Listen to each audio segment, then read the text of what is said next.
자, 오늘 이 시간 히브리서 11장 35절에서부터 38절에 있는 말씀을 통해서 은혜를 나누겠는데, 말씀의 제목은 믿음이란 무엇인가? 믿음이란 무엇인가? 라는 말씀의 제목으로 은혜를 나누도록 하겠습니다. 우리 제목을 한번 따라서 해볼까요? 믿음이란 무엇인가? 믿음이란 무엇인가? 예, 믿음이란 무엇인가? 제목이 그래요. 여러분들은 믿음이 뭐라고 생각하시나요? 제가 물어보면 뭐라고 대답하시겠어요? 그 예를 지금 오늘 본문의 말씀에서 들고 있습니다. 히브리서 11장을 흔히 뭐라고 부르죠? 무슨 장이라고 부릅니다? 믿음장이라고 부릅니다. 믿음장. 왜 이렇게 부르는가? 구체적인 그 믿음의 예를 들어서 선진들이 어떻게 믿음 생활을 했는지를 설명하기 위해서 그것을 설명하고 있기 때문에 믿음장이라고 얘기를 들고 있는 거예요. 특별히 오늘 본문의 말씀에서는 참으로 견디기 힘든 고난 가운데서도 그 믿음을 굳건히 지켜나갔던 이 선진들의 믿음, 이름 없는 사람들이 등장을 해요. 그 사람들을 지금 소개하고 있는 겁니다. 도대체 이 사람들은 어떠한 믿음을 가지고 있었는가? 오늘은 이 말씀을 통해서 은혜를 나누고자 합니다. 첫 번째는 여기서 얘기하고 있는 믿음 세 가지인데, 첫 번째는 믿음은 구차하지 않다는 거예요. 뭐라고요? 믿음은 뭐 하지 않는다고요? 구차하지 않아요. 구차하지 않습니다. 그 말씀이 35절에 나타나는데 35절 한번 읽어보시겠어요?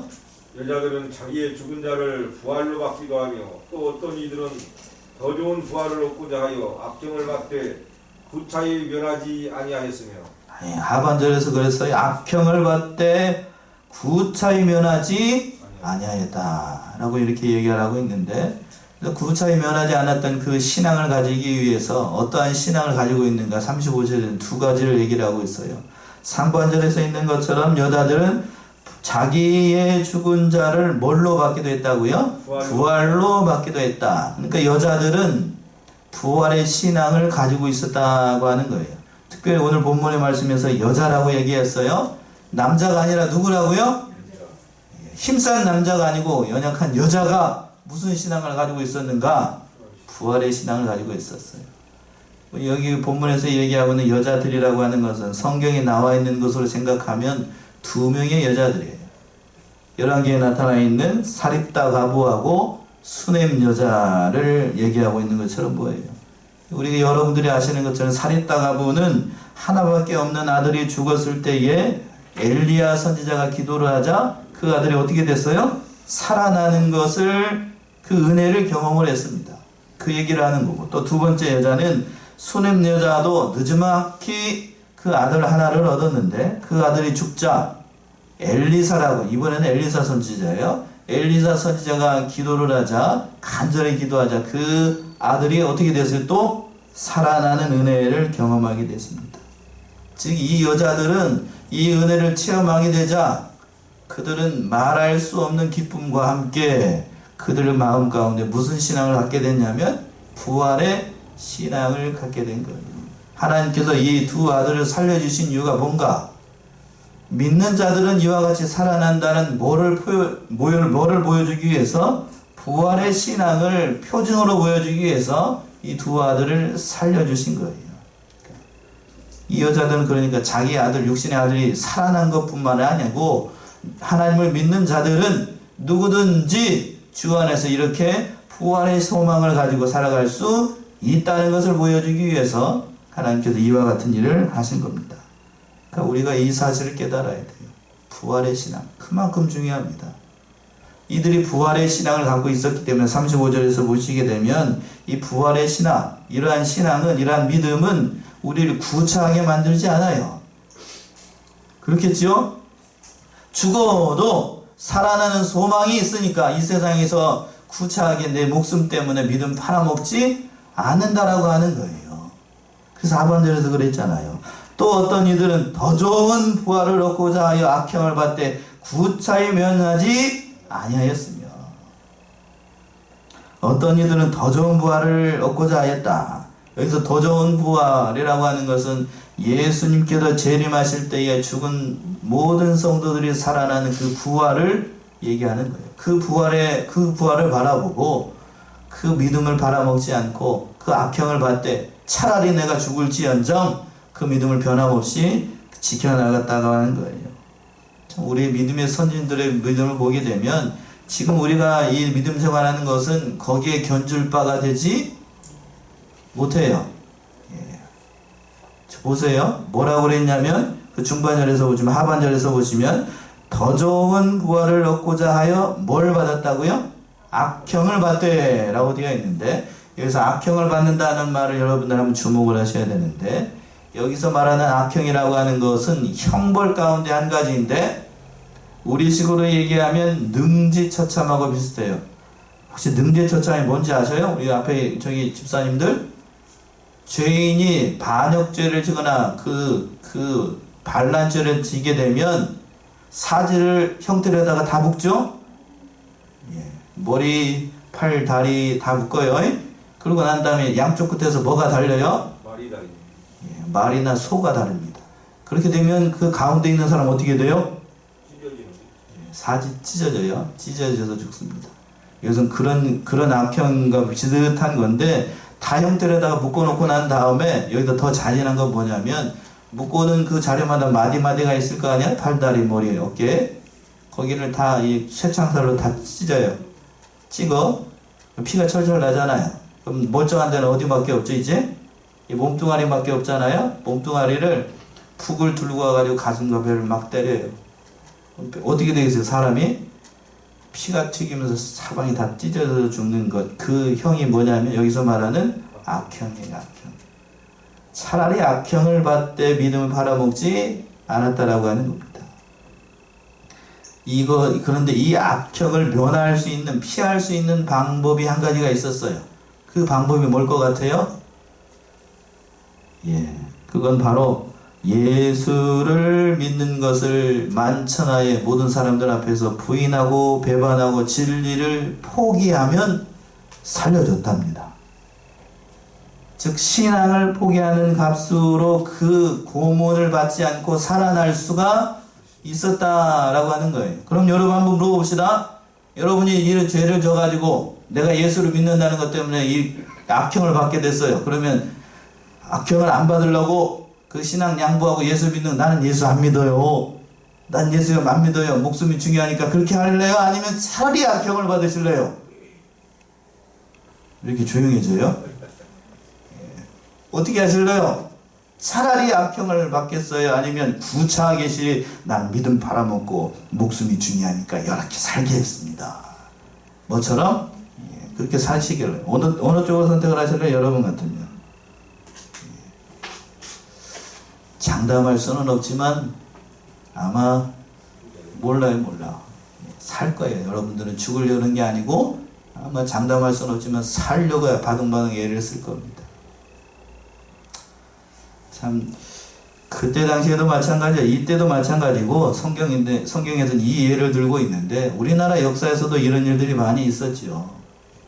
불과 100년도 채 되지 않았습니다. 일제강점기 시대 때에 신사참배를 하면 그 교회가 핍박이 없었어요.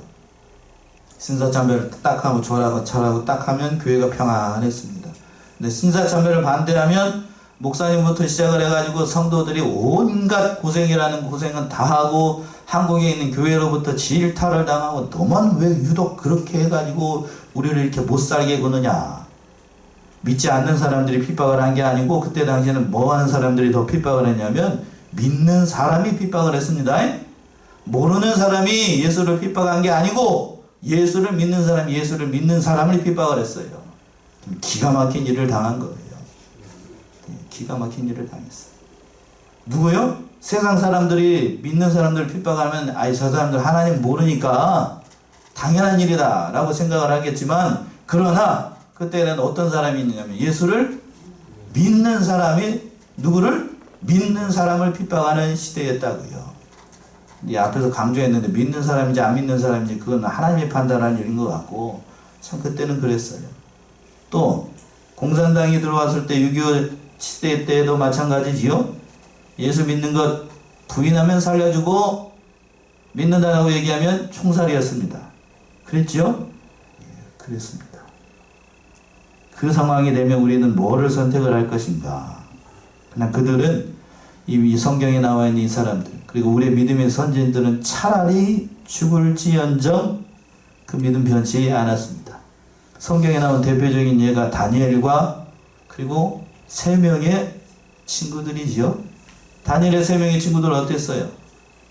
성경에 나와 있는 것처럼 사드락 메삭 아벳느고 차라리 어디에 들어갈지언정 풀무불에서 타 죽을지언정 그 믿음 변치 않겠다 라고 했습니다.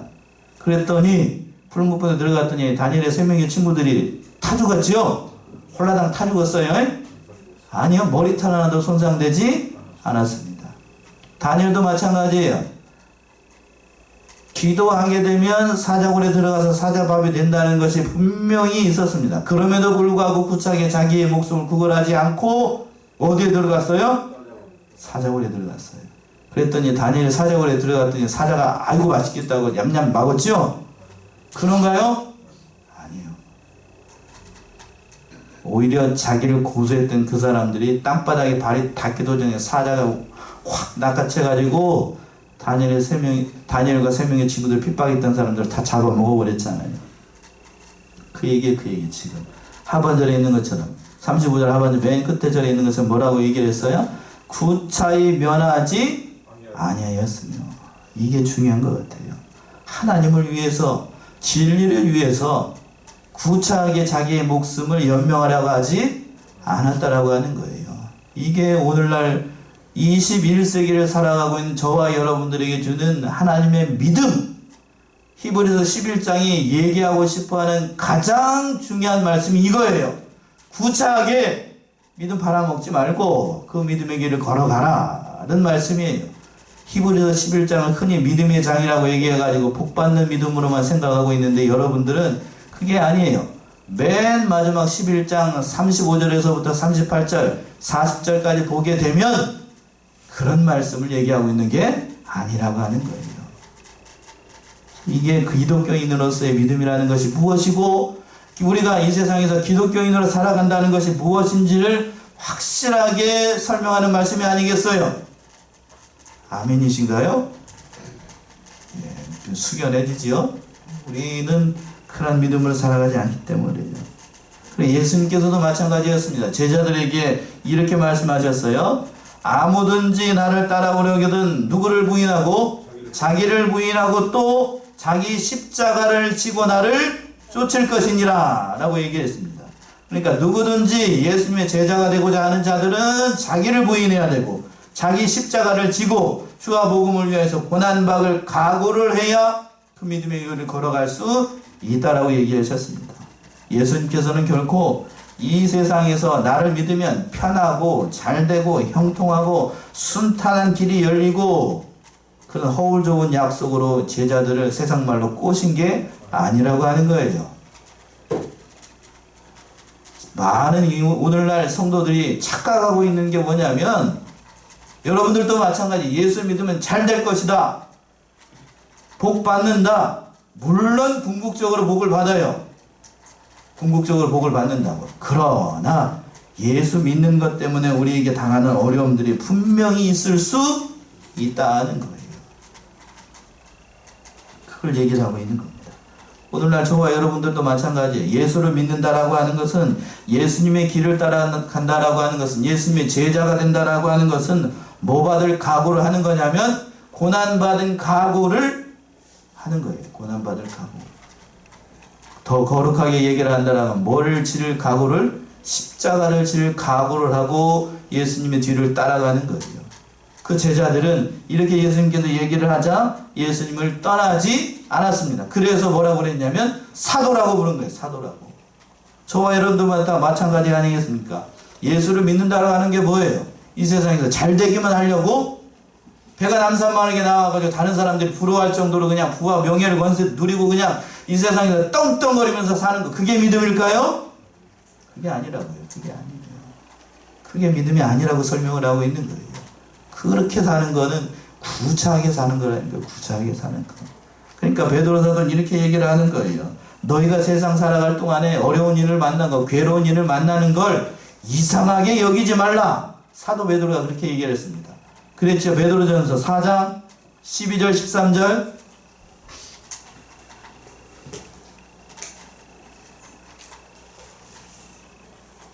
베드로전서 4장 12, 13.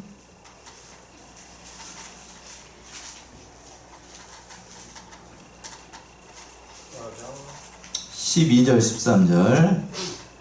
사랑하는 자들아, 너희를 시련하려고 오는 불시험을 이상한 일 당하는 것 같이 이상히 여기지 말고 오직 너희가 그리스도의 고난에 참여하는 것으로 즐거워하라.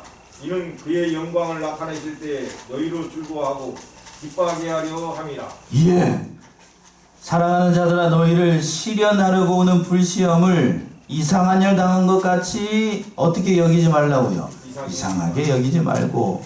예수 믿는 것 때문에 우리에게 고난이 닥쳐요. 그럼 그게 이상한 일이 아니라는 거고, 또 오직 너희가 그리스도의 고난에 어떠하게 된 것, 참여하게 된 것을 슬퍼하라?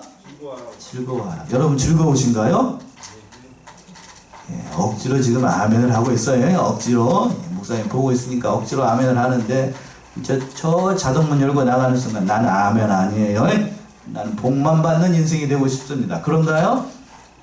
예, 하나님은 그걸 원하시는 거예요. 우리가 하나님의 자녀답게 이 세상에서 주를 위해서 헌신하고 봉사하는 만큼 하늘의 상이 크니까 그 고난을 두려워하지 말고, 그 믿음 팔아먹지 말고, 그 구차하게 살지 말고 믿음의 길을 걸어가라 라고 부탁하고 있는 말씀이에요. 참으로 이 사실을 깨닫고 가시밭길과 같고 고난길이 많은 이 세상, 지난주에 말씀드렸던 것처럼 세상 바라보지 말고 우리는 하나님 바라보며 그 믿음의 길을 걸어가야 되는 거예요. 그래서 믿음이라고 하는 것은 첫 번째, 구차하지 않은 거예요. 구차하지 않아요. 두 번째는 그 믿음이라고 하는 것은 고난을 두려워하지 않는 겁니다. 그 말씀이 36절과 37절에서 수많은 예를 들고 있는 거예요.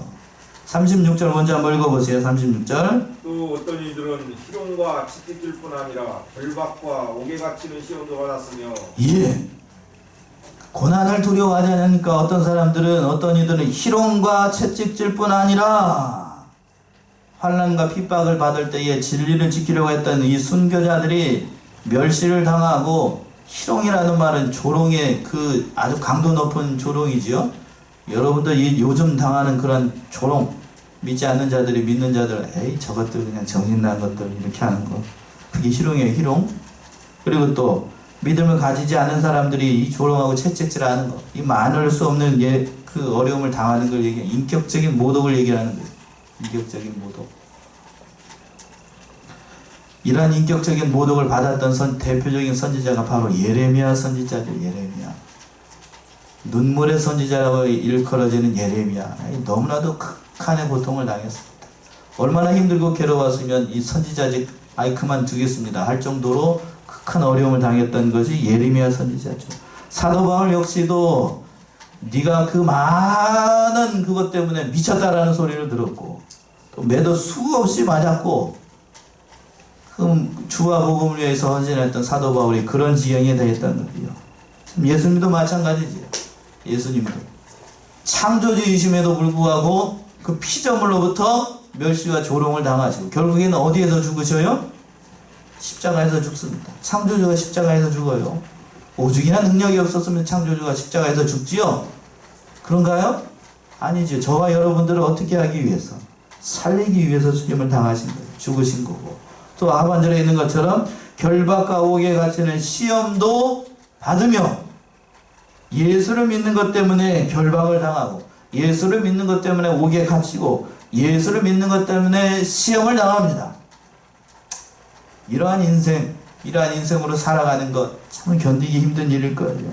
그러나 그 모든 것들을 부끄러워하지 않고 오히려 감사하게 여기고 그 믿음의 길을 걸어갔던 거예요. 또 37절 보세요. 37절. 돌로 치는 것과 톱으로 켜는 것과 시험과 칼에 죽는 것을 당하고, 양과 염소의 가죽을 입고 유리하여 궁핍과 환난과 학대를 받았으니. 예. 참 이런 환난을 당하게 되면 이 믿음 지킬 사람이 몇이나 될까 싶어요. 돌로 치는 것. 구약의 선지자들 가운데 돌에 맞아 죽은 사람 든다라고 하면 대표적인 사람이 스가랴라고 하는 선지자예요. 스가랴. 여러분들이 얼마 전에 들어봤을 거예요. 스가랴가 누구냐면 그 제사장 여호야다의 아들이 스가랴입니다. 스가랴. 그러니까 이 사람이 누구냐면 이 여호야다가 살았을 때에 요아스라고 하는 그 어린 그 왕이 그 요아스 때문에 살아났는데 그 왕이 됐어요. 그런데 자기를 지켜주고 자기를 왕이 되게 만든 여호야다가 죽자 이 요아스가 변심을 해가지고 하나님을 멀리하고 우상 섬긴 그를 앞장서서 나갔습니다. 그랬더니 그 아들 누구? 스가랴가 너 그렇게 살면 안 돼. 하나님 떠나지 마. 말씀 지켜. 라고 모든 사람들이, 모든 예루살렘과 유대 사람들이 지켜보는 앞에서 누구를 책망을 했냐면 요아스를 책망을 했습니다. 그랬더니 요아스가 뒤에 가서 칼을 갈아요. 그래서 요아스가 시킨 그 병사들에 의해서 그 성전 뜰 안에서 돌에 맞아서 죽습니다. 비참하게 죽었어요. 비참하게 죽었어요. 하나님 앞에서 믿음 지키라고 강단 있게 얘기를 하다가 뭐에 맞아 죽어요? 돌에 맞아 죽었습니다. 순교를 한 거죠. 우리 입장에서는 순교인데 믿지 않는 사람들 입장에서 봤을 때는 개죽음이죠. 개죽음. 그러니까 그런데 세상 사람들이 얘기하는 것처럼 돌에 맞아 죽었으니까 개죽음일까요? 아니에요. 그게 하나님께서 기뻐하시는 거라고요. 또 톱으로 켜는 것과 라고 되어 있는데 톱으로 켜서 자녀에게 죽음을 당했던 대표적인 선지자를 든다라고 하면 이사야 선지자입니다. 이사야 선지자. 구약 성경에는 이것이 기록되어 있지 않은데 그 탈무드라고 하는 그 유대인들이 보는 탈무드라는 게 있어요. 아시나요? 네. 탈무드. 그리고 또 유대의 그 유경이라고 하는 것이 있는데 거기에 보게 되면 이사야의 순교라는 그 조그만 책자가 있어요. 거기에도 나오고 또 초대교회 교부들이 썼던 그 전승에 따르게 되면 이 내용이 나옵니다. 거기에 따르게 되면 히스기야의 아들이 누구였냐면 므낫세였습니다. 므낫세. 히스기야는 선한 왕이에요. 선한 왕 밑에 이 므낫세 같은 악한 왕이 나오게 되는데 그 므낫세가 마찬가지로 요아스처럼 믿음 떠나서 살아갑니다. 하나님 섬기고 하지 말라는 짓만 해. 자그마치 그러면서도 장수해가지고 55년 동안 유다를 다스려요. 아이고, 참 하나님 일찍 좀 데려가지고 뭘 그렇게 오래 살게 하는지 모르겠지만 아무튼 그 므낫세가 이제 망나니 짓을 하니까 이 이사야가 그 므낫세를 보고 책망을 했어요. 마찬가지입니다. 그랬더니 뭐냐면 잡아가지고 지금 지켜보는 앞에서 뭐요? 놓고 톱으로 켜요. 톱으로 켜서 죽임을 당했어요. 그런데 재밌는 거 뭐냐면 이렇게 얘기하니까 좀 그런데 톱으로 두동강 나는 그 순간까지 이 이사야 선지자는 큰 소리로 울부짖지 않았대요. 막 통곡하고 그러지 않고 오히려 성령의 말로 이스라엘 백성들을 회개시키려고 끝까지 그렇게 얘기를 했대요. 대단한 선지자죠. 대단한 선지자. 그런 것을 마다하지 않았다라고 하는 거예요. 또 하반절에 있는 것처럼 시험과 칼에 죽는 것을 당하고 말할 수 없는 시험. 여기서 시험이라고 하는 것은 그건 단순한 시험이 아니고 회유를 얘기를 하는 거예요. 회유. 아까 얘기했죠? 아까 얘기를 예를 들은 것처럼 너 이걸 부인하면 내가 살려줄 거야. 진짜로 살려줍니다.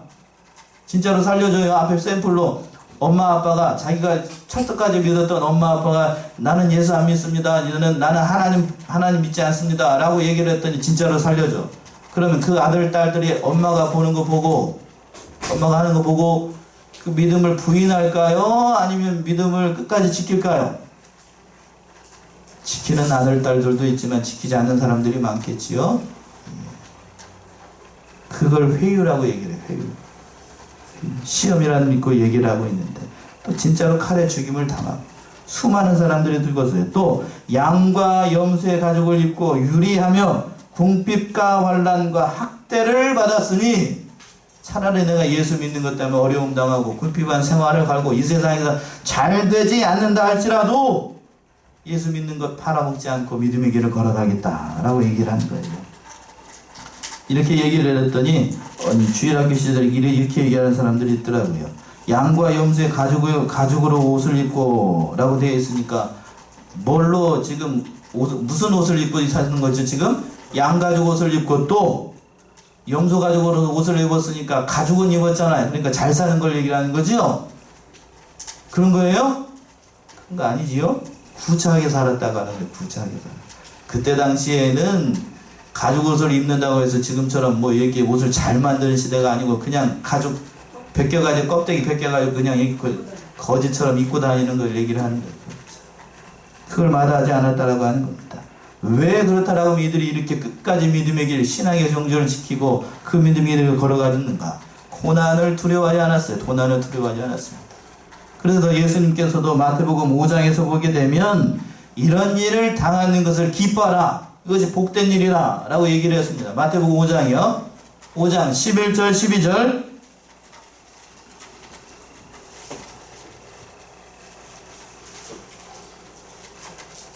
마태복음 5장 11절 12절 나를 인하여 너희를 욕하고 핍박하고 거짓으로 너희를 거스려 모든 악한 말을 할 때에는 너희에게 복이 있나니 기뻐하고 즐거워하라. 하늘에서 너희의 상이 큼이라. 너희 전에 있던 선지자들을 이같이 핍박하였느니라. 아멘이신가요? 점점 줄어들죠. 아멘 목소리가 하기가 싫어지지. 점점 그런가요? 목사님 오늘 오전부터 이렇게 작정을 하셨나? 왜 이런 말씀을 하실까? 다시 한번 보세요. 마태복음 5장 예수님께서 뭐라고 얘기하셨나? 나를 인하여 너희를 뭐하고? 욕하고 핍박하고 거짓으로 너희를 거스려 모든 악한 말을 할 때에는 너희에게 뭐가 있나니? 예수 믿는 것 때문에 핍박당하고 괴로운 일 만나고 어려운 일 당하는 것이 뭐라고 얘기를 했냐면 복이라고 얘기를 했어요. 복이라. 그게 복이래요. 예수님의 관점에서 그것이 복이라고 하는 거예요. 가장 큰 복이에요. 그리고 또 그러니까 가장 큰 복이니까 기뻐하고 즐거워하라. 예수 믿는 것 때문에 어려움 당하는 거 그게 기쁜 일이고 즐거운 일이야. 왜 그런가? 어디에서 상이 크다고요? 하늘에서 너희 상이 크기 때문에. 이걸 바라보고 그 믿음의 길을 걸어갈 수 있었다고 하는 거예요. 이러한 믿음을 가진 사람들은 마지막에 믿음은 세상이 감당하지 못하는 거예요. 그 말씀이 마지막 38절의 말씀이죠. 38절 읽어보세요.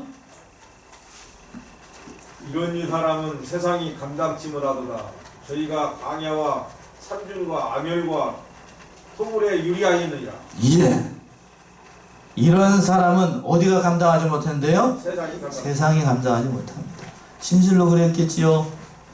예수 믿는 것 때문에 고난당하고 어려움 당하는 것을 마치 복으로 여기고 그 구차하게 자신의 생명을 돌아보지 않는 것, 이런 사람들은 세상이 감당할 수가 없습니다. 원어적인 의미는 어떤 뜻이 있냐면 그들에게는 세상이 가치가 없다라는 뜻이에요. 그렇겠지요. 이 세상 가치 없는 것으로 여기고 세상에 미련을 두지 않는다라고 하는 겁니다.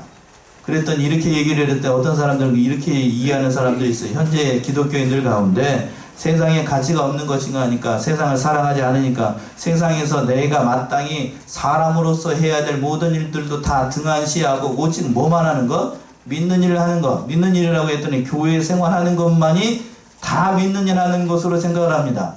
그게 맞나요? 아니, 그거 아니에요. 교회에서 하는 일과 세상에서 하는 일들을 다 정확하게 다 해야 됩니다. 저를 보세요. 저는 교회 안에서는 뭐죠? 목사입니다. 그러나 가정에서는 뭐요? 가장이지요? 가장으로서 역할을 다 해야 되죠? 해야 되나요? 안 해야 되나요? 예, 집사람 얼굴 안 보면서 그래야 됩니다. 그래야 돼. 근데 집사람 불만이 뭐냐면 목사만 있지 아빠는 없는 것 같다고.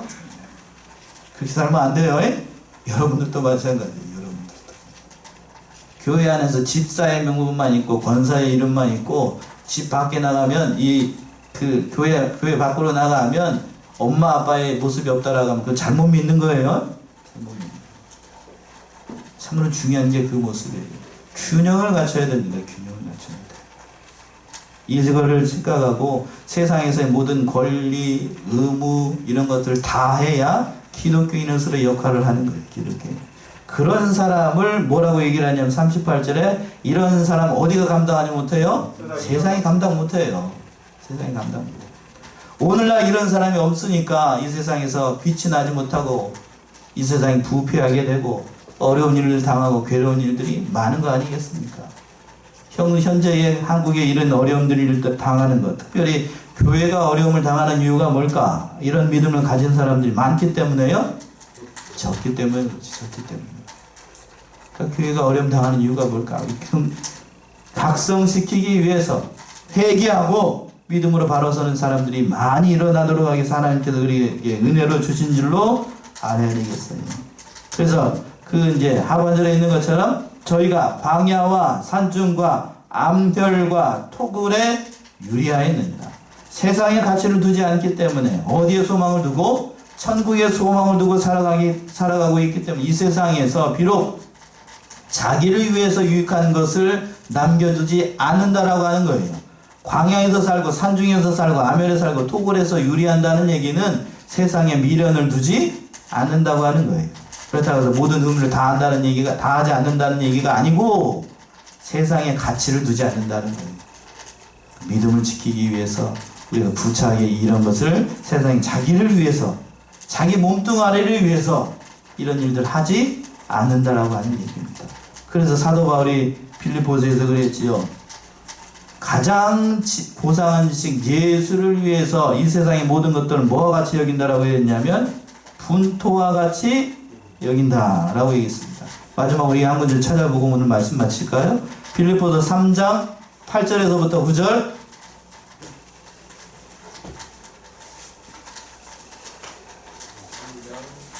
빌립보서 3장 8절에서부터 9절이요. 또한 모든 것을 해로 여김은 내 주 그리스도 예수를 아는 지식이 가장 고상함을 인함이라. 내가 그를 위하여 모든 것을 잃어버리고 배설물로 여김은 그리스도를 얻고 그 안에서 발견되려 함이니 내가 가진 의는 율법에서 난 것이 아니요 오직 그리스도를 믿음으로 말미암은 것이니 곧 믿음으로 하나님께로서 난 의라. 예, 사도 바울의 신앙이 고스란히 담겨있는 그런 말씀인데 또한 모든 것을 해로 여기면 이 세상에 있는 모든 것을 해로운 것으로 여긴다고요. 내 주 그리스도 예수를 아는 지식이 가장 뭐함으로? 고상함으로. 여러분들은 예수님이 가장 고상하다고 생각하시나요? 예. 머리는 끄덕끄덕 되는데 가슴으로는 잘 안 되지요. 예. 그게 우리의 믿음이 현실인 걸 어떻게 하겠어. 내가 그를 위하여 모든 것을 잃어버리고 뭘로 여김은? 배설물로 여긴답니다. 이 세상에 있는 모든 것 그거 배설물로 여긴대요. 배설물 한자로 뭐지요? 똥입니다. 똥. 이 세상에 있는 모든 것들을 똥처럼 여긴다고 하는 거예요. 참 이게 이런 정신이 참 중요한 것 같아요. 참 우리는 이 세상에서 털을 닦고 여기에서 영원토록 뿌리를 내리고 사는 존재가 아니에요. 우리의 심은꽃 어디 있다고요? 여기 있나요? 아니면 하늘에 있나요? 하늘에 있어요. 그러니까 마땅히 성도는 이 세상 바라보지 않고 이 세상 두려워하지 않고 영원한 하나님의 나라 그걸 봐야 돼요. 오늘 찬송가처럼 올라가야 됩니다. 독수리처럼 올라가는 그 믿음 가지고 하늘나라를 보면서 살아가야 되지. 우리의 본향 되시는 하늘의 처소를 사모하면서 살아가. 이 땅의 것만 이 땅만 바라보고 살아가게 되면 믿음 팔아먹기 딱 좋아요. 딱 좋아. 차라리 죽을지언정 구차하게 살지 말고 믿음 팔아먹지 말고 불평하지 말고 그 믿음의 길을 경주하면서 믿음으로 나아가야 된다라고 말씀하고 있는 거예요. 오늘 말씀을 통해서 믿음이란 무엇인가? 참으로 우리 믿음의 선진들은 견디기 힘든 고난 가운데서도 그 믿음을 팔지 않았습니다. 세 가지를 말씀드렸어요. 첫 번째 믿음은 뭐 하지 않는다고요? 구차하지 않습니다. 구차하지 않아요. 두 번째는 뭐를 두려워하지 않는다고요? 고난을 두려워하지 않아요. 그리고 마지막으로는 이러한 믿음은 세상이 감당한다고요? 감당치 못합니다. 우리 사랑하는 성안의 성도들 이러한 믿음을 가지고 세상을 이기고 죄와 싸워서 승리하고 또 자기와 싸워서 믿음으로 이겨나감으로 하나님 앞에서 옳다 인정함을 받는 저와 여러분들이 다 되시기 바랍니다. 기도하겠습니다.